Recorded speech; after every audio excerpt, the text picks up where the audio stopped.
Factorisation method. Factorisation method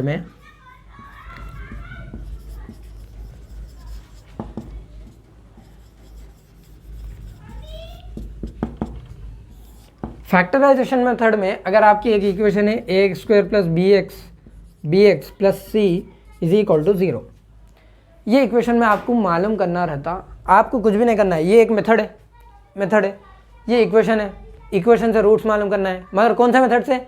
ये method से कि फैक्टराइजेशन मेथड है, इसमें आपको एक ही काम करना रहता। मिडिल टर्म जो भी है ना, मिडिल टर्म मतलब एक्स का टर्म जो भी है, एक्स टर्म मैं लिख रहा हूँ इधर, जो भी है उसको स्प्लिट करना है आपको। स्प्लिट करना है टू पार्ट्स में, और ये दो पार्ट्स ऐसे रहना, उन लोगों को ऐड या सब्सट्रैक्ट करने पर फिर वही वैल्यू आना। मतलब मिसाल के तौर पर अगर मैं बोला आपको, 2 को हम कैसा लिख सकते हैं? 2 को हम 4 - 2 भी लिख सकते हैं, तो भी 2 चाहता, ठीक है। या आप लिख सकते हैं 6 - 4 लिख सकते हैं, तो फिर भी 2 चाहता आपको। तो ऐसे दो पार्ट्स बनाना उसके, जिसकी वजह से फिर मिलके उन लोगों का हमको वही सेम क्रिएट करके देना। बस आपका फैक्टराइजेशन मेथड ये है। और आसान करने के लिए फैक्टराइजेशन मेथड में हम क्या बोलेंगे? फैक्टराइजेशन मेथड के लिए एग्जाम्पल ले लेंगे। जैसा मैं बोला, मिडिल टर्म को स्प्लिट करना, आप मिडिल टर्म को स्प्लिट कर सकते। X square minus 4x plus 3 is equal to 0। इसमें सबसे ज़्यादा आपको इम्पॉर्टेंट ये है, दो पार्ट्स कैसा स्प्लिट करना। तो दो पार्ट्स अगर आप ऐसा ढूंढते बैठे तो बहुत देर हो जाती। तो सबसे आसान मेथड रहता आपका फैक्टराइजेशन ये कि आप ऐसा डाल लो। अब क्या करो, फैक्टराइजेशन मेथड ही कर रहे, दो पार्ट्स को स्प्लिट करने वाले आगे जाके, मगर आप देखो इधर एक्स स्क्वायर है, माइनस 4x है, प्लस 3 इज इक्वल टू 0। एक क्वाड्रेटिक इक्वेशन है, ठीक है, एक क्वाड्रेटिक इक्वेशन है, ठीक है। हमको इसके रूट्स मालूम करना है। पहले जनरल फॉर्मूले से कर रहे थे, अब फैक्टराइजेशन मेथड से कर रहे हो, जो कि हद से ज़्यादा इंपॉर्टेंट मेथड है आपका, ठीक है। ये आप क्या करो, एक्स स्क्वायर जो भी है इसको कांस्टेंट से मल्टीप्लाई करो, जो भी आता ना 3x स्क्वायर इधर ऊपर लिख दो, 3x स्क्वायर, ठीक है। मिडिल टर्म जो भी है मतलब x का टर्म, इसको -4x का -4x लिख दो।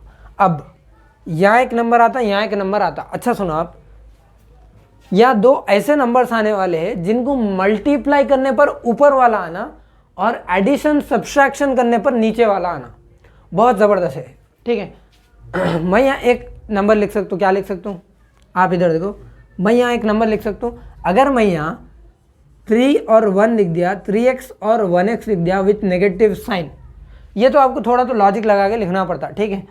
-3x माइनस, अब देखो आप -3x माइनस x -4x होता आपका, ठीक है। अगर मैं इन लोगों को मल्टीप्लाई कर दिया, मल्टीप्लाई मतलब -3x इंटू -x करा तो माइनस इंटू माइनस प्लस होता, और 3 into x square, 3x into x आपका 3x स्क्वायर हो जाता।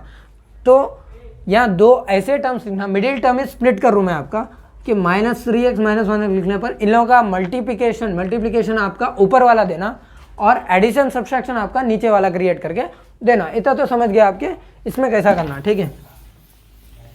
अब मिडिल टर्म को स्प्लिट कर लिया बाद नेक्स्ट पार्ट हम क्या करेंगे, नेक्स्ट स्टेप है हमारा ax स्क्वायर, सॉरी ये इक्वेशन है ना, एक्स स्क्वायर। अब ये दो टर्म्स है ना, दो टर्म्स को आप जाके इधर रख दो, -3x -x plus 3 is equal to 0। अब देखो इसमें से क्या करना पड़ता, कॉमन निकालना पड़ता। कॉमन निकालने पर आपको रूट्स आ जाते हैं। ये बहुत आसान है, बस एक बार देख लो आप। इसमें से मैं क्या कॉमन निकाल सकता हूँ, इसमें यहाँ एक से दो पार्ट्स बना लो आप, इसका एक पार्ट, इसका एक पार्ट। फर्स्ट के दो पार्ट में से कॉमन निकालना कभी भी, फिर बाकी के दो पार्ट्स में से कॉमन निकालना, जो भी आता आपका। रूट्स आपके फाइंड आउट हो रहे हैं, लास्ट स्टेप पे चल रहे हैं हम। इसमें x है, इसमें x है, x कॉमन निकाल सकता हूँ मैं, x कॉमन निकाल लिया तो यहाँ बचता x -3। अब बहुत आसान बात बोल रहा हूँ, यहाँ x -3 है ना, जब दूसरी ब्रैकेट में से मैं बोला ना, पहले दो में से निकालना कॉमन, इसमें दो में से जब कॉमन निकालते हैं आप, तो इसमें दो में का कॉमन जो निकाल रहा वो भी x -3 रहना आपका, ठीक है। तो मैं इसमें से x -3 अगर यहाँ लिख दिया, मगर यहाँ एक ऐसा नंबर हो ना जो फिर अंदर मल्टीप्लाई करने पर ये क्रिएट करके देना, तो मैं इधर लिख दूँ -1। अब आप देख लो, अगर मैं इसको x इंटू एक्स करा तो x स्क्वायर आ जाता, x इंटू -3x करा तो -3x आ जाता। माइनस इंटू एक्स करा तो माइनस एक्स आ जाता, -1 इंटू -3 करा तो +3 आ जाता। मतलब ये पूरे तरह से सेटिस्फाई हो गया हमारे को, ठीक है। ये हो गया इक्वल टू 0। अब क्या करो आप, ये कॉमन है ना, इसको भी हटा लो, कॉमन में ले लो, ये आ गया आपका x-3 आ गया। बचा क्या, x-1 इज इक्वल टू 0। आ गए आपके रूट्स। आप 0 को अलग अलग सेपरेट कर लो तो आपको आ जाता है एक बार x-1 इज इक्वल टू 0, फिर x-3 इज इक्वल टू 0, ठीक है। तो 1 को इधर भिजाने पर x इज इक्वल टू 1, 1 को इधर 3 को इधर भिजाने पर x इज इक्वल टू 3। आपको जनरल फॉर्मूले से करने पर भी इसके रूट्स 1, 3 चाहिए थे। जैसा कि आप देख सकते हैं कि फैक्टराइजेशन मेथड से भी करने पर आपके रूट जो है, आपके रूट्स वही चाहे एग्जैक्ट बराबर पॉजिटिव साइन 1, 3 आ गए।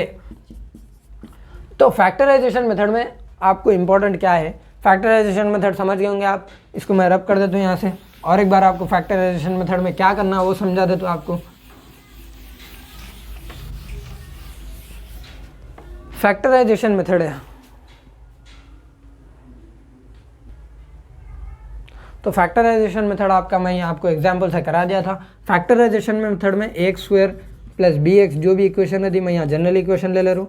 तो मिडिल टर्म को आप स्प्लिट करना, सबसे पहले क्या करना, a जो भी इसका कोएफिशिएंट है, मतलब ये पूरे टर्म को आप क्या करना, कांस्टेंट से मल्टीप्लाई करना। कांस्टेंट से मल्टीप्लाई करके आप ac² जो भी आ रहा है आपका यहाँ लिख देना, और मिडिल टर्म को आप यहाँ लिख देना। अब यहाँ दो ऐसे नंबर्स लिखना, जिसको ऐड करने पर तो आपको ये आ जाना, बट मल्टीप्लिकेशन करने पर आपको ऊपर वाला क्रिएट करके दे देना ये दो नंबर्स, ठीक है। फिर ये दो नंबर्स को आप लेके जाके यहाँ डाल देना मिडिल टर्म की जगह पे डालने पर कॉमन निकालना। पहला ब्रैकेट जो भी कॉमन निकालते हैं, दूसरा ब्रैकेट भी वही कॉमन रहना।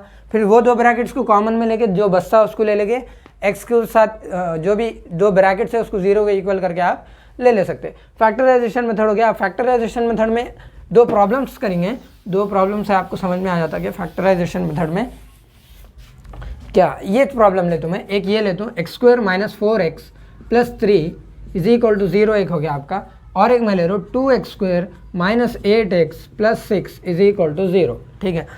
ये दो इक्वेशन सेम ही थे, बाद में जाके मालूम हो जाता है कि आपको ये दो इक्वेशन सेम है, मैं अलग लिखा। बट इधर देखो आप, फैक्टराइजेशन मेथड से ये दो इक्वेशन को सॉल्व कैसा कर सकते हैं। ये इक्वेशन को तो अभी करें हम, ये इक्वेशन को करेंगे 2x² - 8x + 6 is equal to 0। मैं क्या बोला, पहला x² का जो भी पूरा टर्म है लेके जाके कांस्टेंट से मल्टीप्लाई कर दो, मतलब 2 6 12 और x² का x², फिर ऐसा डाल दिए हम। मिडिल टर्म को नीचे लिख देना -8x, ठीक है। अब यहाँ दो नंबर्स ऐसे क्रिएट करना है जिसकी वजह से इन लोगों का प्रोडक्ट तो ऊपर वाला क्रिएट होना, और एडिशन सब्सट्रैक्शन जो भी है वो नीचे वाला क्रिएट करके दे देना। तो इधर हम लिख सकते हैं 6 2 अगर हम लिख दिए तो 6 2 12 हो जाता आपका 6x और 2x, माइनस इंटू माइनस आपका हो जाता प्लस, 6 2 हो जाता 12, x इंटू एक्स हो जाता आपका x², और -6x - 2x आपका -8x हो जाता। इसको क्या करना, आपको मिडिल टर्म में जाके डाल देना है, ठीक है।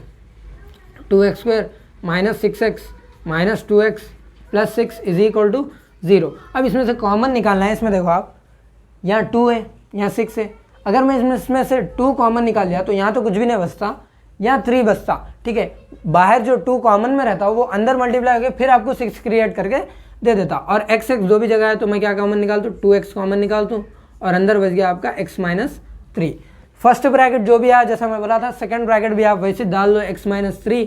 अब आप कॉमन डिसाइड कर लो कॉमन क्या आता। इधर वैल्यू जो भी आने वाली है वो वैल्यू आपकी क्या आती।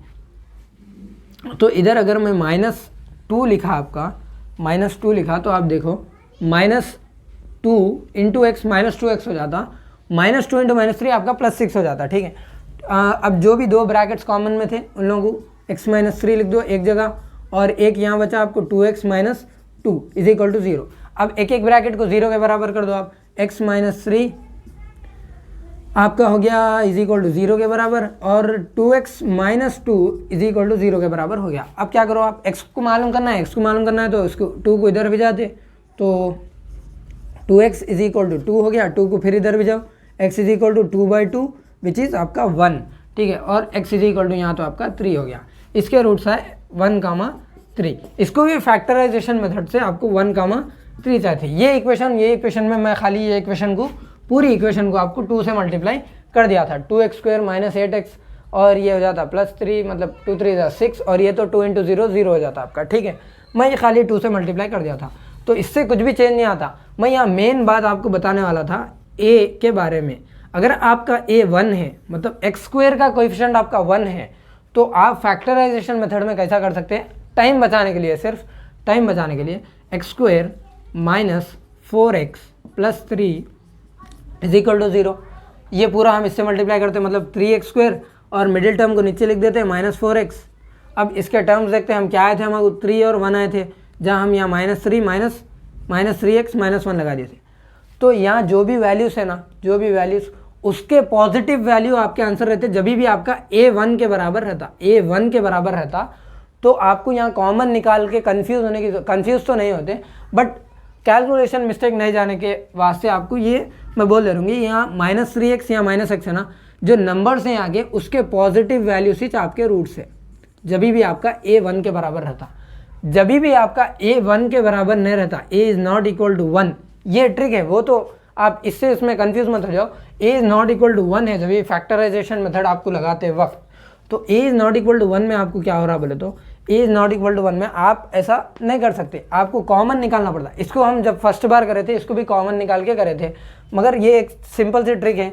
जब भी आपका a 1 के बराबर रहता, आप डायरेक्ट रूट्स यहाँ के जो भी स्प्लिटिंग टर्म्स है उसको डायरेक्ट लेके जाके आपके रूट्स बना दो, ठीक है, पॉजिटिव में। मगर यहाँ नेगेटिव है तो पॉजिटिव, यहाँ पॉजिटिव है तो नेगेटिव, मगर यहाँ आपको कॉमन निकालने की ज़रूरत पड़ती। अब हम 3 क्वेश्चंस करेंगे, नेचर ऑफ रूट्स, और उसमें जनरल फार्मूला और ट्रिक भी होगी आपकी। 3 एग्जाम्पल्स है, 3 एग्जाम्पल्स मैं आपको बता देता हूँ नेचर ऑफ रूट्स के ऊपर, ठीक है। नेचर ऑफ रूट्स में आपके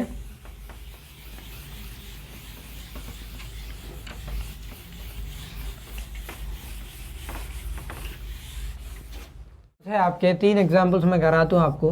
3 एग्जाम्पल है आपके। आपका third example x² minus 4x plus 4 = 0। ये हर एग्जाम्पल में आपको एक कुछ नई बात मिलते जाती। और आपका पहला एग्जाम्पल है x² माइनस x प्लस 6 = 0, एक इक्वेशन हो गई आपकी। और एक हो गई आपकी x² माइनस 4x प्लस 3 = 0।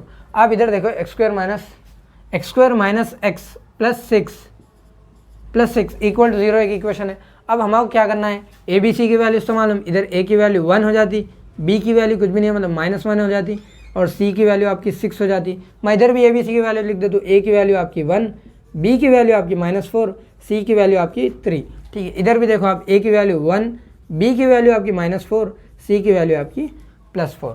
ये इक्वेशन है। अब हम क्या करेंगे, डिस्क्रिमिनेंट मालूम करेंगे। ये ऐसे इक्वेशन से सेलेक्ट करके इक्वेशन दिया सो में, इसमें आपके रूट्स आपके क्या आते हैं हम देखेंगे। पहले सबसे पहले मैं क्या बोला, डिस्क्रिमिनेंट निकाल लिया तो हमको नेचर ऑफ रूट्स मालूम हो जाता है, मतलब रूट्स आने वाले कैसे वो मालूम हो जाते हैं।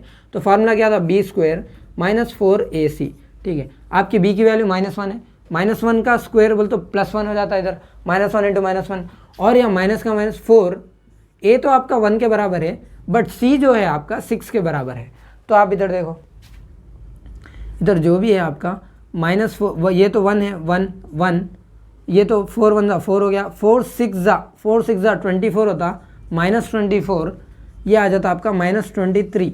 आपकी वैल्यू जब भी नेगेटिव आ रही, मैं बोला था आपको d <0 जब भी हो रहा, तो आपके रूट्स कैसे वाले हैं, इमेजिनरी रूट्स आने वाले हैं। और इमेजिनरी रूट्स के वास्ते आपको फैक्टराइजेशन मेथड से आपको सॉल्व नहीं कर सकते। आप इमेजिनरी को आप मालूम करना है, तो आप इमेजिनरी को आप जनरल मेथड लगाना, उसको मैं यहाँ सॉल्व करके बताता हूँ आपको, ठीक है। x = -b ± √b² minus 4ac by 2a, ये तो फार्मूला है हमारा, ठीक है। -b की वैल्यू, माइनस तो बाहर है, b की वैल्यू क्या है, -1 है, फिर माइनस इंटू माइनस आपका प्लस हो जाता, ठीक है, ± √b², मतलब -1 का स्क्वायर, फिर 1 हो जाता, ठीक है। 4ac, ये d, ये तो d था ना आपका, ब्रैकेट में बताया था ना d था, तो हम इधर d की वैल्यू डाल देंगे। d की वैल्यू आपकी क्या है, -23 बाई 2, a की वैल्यू क्या है आपकी 1, मतलब 1 ± √-23 बाई 2। इसको 2 रूट्स खोलना, दो रूट्स है, ठीक है। एक बार प्लस से 1 + √-23 बाई 2, 1 - √-23 बाई 2। रूट्स के अंदर आपके नेगेटिव टर्म्स तो कभी भी नहीं आते, इसीलिए इसको इमेजिनरी रूट्स बोलते हैं, कॉम्प्लेक्स नंबर जो कि आगे जाके बहुत आगे इंटरमीडिएट लेवल पे आपको ये चैप्टर है। इस तब तक के लिए तो इसको इमेजिनरी रूट्स बोल के बोल लो आप। जब भी आप डी निकालते लेस देन 0 आ रहा तो जनरल मेथड पे जाना है आपको, अगर इसके रूट्स निकालना है तो जनरल मेथड जनरल फार्मूले पे जाना है। अब मैं इसको रब कर देता हूँ और हम नेक्स्ट एग्जाम्पल पे देंगे। उसके रूट्स हम जनरल फार्मूले से तो कर लिए ऑलरेडी पहले, ठीक है। x² - 4x + 3 ये है आपका d। अब क्या आता देखेंगे, क्या आता उसके हिसाब से हम फैक्टराइजेशन मेथड लगाता। जनरल मेथड से तो आपको आ जाता, जनरल मेथड से, इसको फैक्टराइजेशन मेथड से भी मैं आपको करा दिया। मैं इसको कैसा आता वो बता दूँ। d = b² - 4ac। b² आपकी b की वैल्यू है -4, -4 का स्क्वायर 4 - 4, a की वैल्यू 1, c की वैल्यू 3, मतलब -4 का square minus into minus plus 16 - 12 हो जाता, 4 3 12 और ये आ रहा आपका 4 के बराबर। मतलब d आपका ग्रेटर देन 0 है, मतलब पॉजिटिव है। पॉजिटिव जब भी आता है जब आप जनरल मेथड भी लगा सकते हैं और जनरल मेथड के साथ फैक्टराइजेशन मेथड भी आप लगा सकते हैं, ठीक है। फैक्टराइजेशन मेथड भी लगा सकते हैं। और मैं लास्ट टाइम ट्रिक बोला था a = 1 है, मतलब डायरेक्ट कॉमन जो भी निकाल, स्प्लिटिंग टर्म जो भी था उसका पॉजिटिव या नेगेटिव मतलब चेंज करके हम साइन उसको तो रूट्स बोल दिए थे, ठीक है। तो आपके रूट्स क्या है यहाँ, d जब बड़ा है मतलब आपके रूट्स क्या है, रियल एंड अनइक्वल। और ये इक्वेशन को हम सॉल्व भी करे, जनरल मेथड से भी करे थे और ये इक्वेशन को फैक्टराइजेशन मेथड से भी करे थे, ठीक है। तो ये आपके रूट्स इसके आते 1, 3। आपको मालूम ये रूट्स रियल है और अनइक्वल भी है, दोनों 1, 3 दोनों भी अनइक्वल है। ये आपकी इक्वेशन कैसी है आप देखो। अगर इसका मैं d निकाला, d = b² - 4ac, b की वैल्यू आपकी -4, -4 का स्क्वायर माइनस फिर 4, a की वैल्यू 1, c की वैल्यू 4। ये देखो आप, ये तो 16 क्रिएट कर देता आपका, ठीक है। ये 4, ये तो 1 है, जैसा मल्टीप्लाई जैसा का वैसा रहता। 4 4 दा 16 - 16 मतलब ये आ रहा 0 के बराबर। मतलब d जब भी 0 के बराबर आ रहा, d जब भी 0 के बराबर आ रहा तो आप क्या करना, d जब भी 0 के बराबर आ रहा तो मैं लिखा था आपको, आपके रूट्स रियल है और रूट्स कैसे, रूट्स आपके रियल है, रूट्स अनइक्वल है, सॉरी इक्वल है आपके रूट्स, ठीक है। आपके रूट जब भी इक्वल है, ठीक है। अगर आप इसको सॉल्व करना चाह रहे हैं तो जनरल मेथड लगा लो, x = -b ± √b² - 4ac डालने पर आपको जो भी आंसर रहता है इसका आ जाता। दो नंबर जो भी रहते अल्फा कामा अल्फा आता, जैसा हाँ अल्फा कामा बीटा था, दो नंबर जब भी सेम आ रहे मतलब दो नंबर्स आपके सेम आते। आप इसको दो भी मेथड से ट्राई कर सकते हैं। इसमें भी आपको मिडिल टर्म स्प्लिट करना रहता, ठीक है। इसमें आपको मैं फैक्टराइजेशन मेथड से आपको करके बता देता हूँ। फैक्टराइजेशन मेथड से आपको अगर मैं करके बता दिया इसको तो आपके दो रूट्स सेम आ रहे नहीं आ रहे हम देख लेंगे। इतना तो मालूम कि d हमारे = 0 आ रहा, ठीक है। d जब = 0 है दो भी मेथड लगा सकते बल्कि मैं इधर लिखा आपका, ठीक है। अगर फैक्टराइजेशन मेथड लगाना है तो ये इक्वेशन को हम क्या करते हैं, x² का जो भी पूरा टर्म है उसको कांस्टेंट से मल्टीप्लाई करते तो ये हो जाता 4x², फिर इसको ऐसा डाल लिए, ठीक है। -4x मिडिल टर्म नीचे लिख लिया -4x। अब मैं यहाँ ऐसा कौन सा नंबर लिखूँ जिसकी वजह से मेरे को मल्टीप्लाई करने पर तो ऊपर वाला आना और एडिशन सब्सट्रैक्शन करने पर तो नीचे वाला आना, ठीक है। तो मैं इधर -2x लिखे तो आपको सेटिस्फाई हो जाएगा। माइनस इंटू माइनस प्लस, अगर इंटू करें तो 2 2 = 4, x इंटू एक्स x², ठीक है। -2x -4x हो गया, ठीक है। तो जब आपका मैं जो ट्रिक बताता a जब भी 1 के बराबर है तो आप क्या करो, रूट्स को डायरेक्ट ये डाल दो। x आपका क्या हो सकता, साइन चेंज कर दो बोला था, ये नंबर्स के जो भी मिडिल टर्म के जो भी नंबर्स है उसकी साइन चेंज कर दो, मतलब आपके रूट्स 2, है। अगर आप कॉमन लेके करें तो भी आपको वही चाहता। आपको मैं प्रूफ करके बता दिया कि d जब भी ग्रेटर देन 0 रहता आपके रूट्स रियल एंड अनइक्वल रहते हैं। d जब भी = 0 रहता, ये इक्वेशन से भी प्रूफ हो गया कि रूट्स सेम आने वाले हैं, ठीक है। आप ये रूट्स को अगर सब्स्टिट्यूट करें तो भी आपको आंसर सेम आता, ठीक है। d जब भी <0 रहता आपके रूट्स कॉम्प्लेक्स या इमेजिनरी रूट्स आने वाले। इसी तरह 3 एग्जाम्पल्स भी करा दिया। तो सबसे पहले क्वाड्रेटिक इक्वेशन पढ़े थे। क्वाड्रेटिक इक्वेशन में आपको जनरल मेथड से कौन से भी रूट्स निकाल सकते हैं। रूट से आप क्या कर सकते हैं, रूट्स के बाद जनरल मेथड से तो किसके भी रूट्स आ जाते हैं आपके, चाहे वो कुछ भी हो, d > 0। Nature of root, irrespective of nature of roots आपके जो भी है जनरल फार्मूला आपका अप्लाई हो जाता। उसके बाद नेचर ऑफ रूट के बारे में पहले मैं पढ़ाया था, फिर उसके क्वेश्चन यहाँ हैं आपके। फैक्टराइजेशन मेथड में मैं क्या करना आपको बता दिया। ये लेक्चर हमारा ख़त्म हो गया। ये लेक्चर आपको बहुत हेल्पफुल रहता। आप ये लेक्चर को ज़्यादा से ज़्यादा आपके फ्रेंड्स को शेयर करो। जितना ज़्यादा आप फ्रेंड्स में डिस्कशन करते हैं, ये पढ़े जो आप यहाँ से जो भी पढ़ेंगे आपके फ्रेंड्स को बताओ, जो भी ज़्यादा डिस्कशन होता वो ज़्यादा जल्दी आपको याद हो जाता। तो ठीक है, ये लेक्चर को ज़्यादा से ज़्यादा आप शेयर करो। अगर कुछ भी इसके रिलेटेड आपको कुछ भी डाउट्स है, कुछ भी, तो आप डिस्क्रिप्शन में टेलीग्राम की हमारे ग्रुप की लिंक है, उसमें कई सारे बच्चे हैं, आप उसमें ज्वाइन हो जाओ। ज्वाइन होकर आपके जो भी डाउट्स है वो भेजो। जो भी हमारे से पॉसिबल होता है हम आपको हेल्प करने की कोशिश पूरी करते हैं। इसी तरह आपके कैलकुलेशन बूस्टर सीरीज़ जो आ रहे वो भी बहुत हेल्पफुल है आपके, उसको भी ज़्यादा से ज़्यादा शेयर करो, आप लाइक करो, सब्सक्राइब कर दो हमारे चैनल को, और वो भी बहुत हेल्पफुल वीडियोस है आपके लिए। तो ये लेक्चर को ख़त्म करेंगे, तब तक के लिए अल्लाह हाफ़िज़।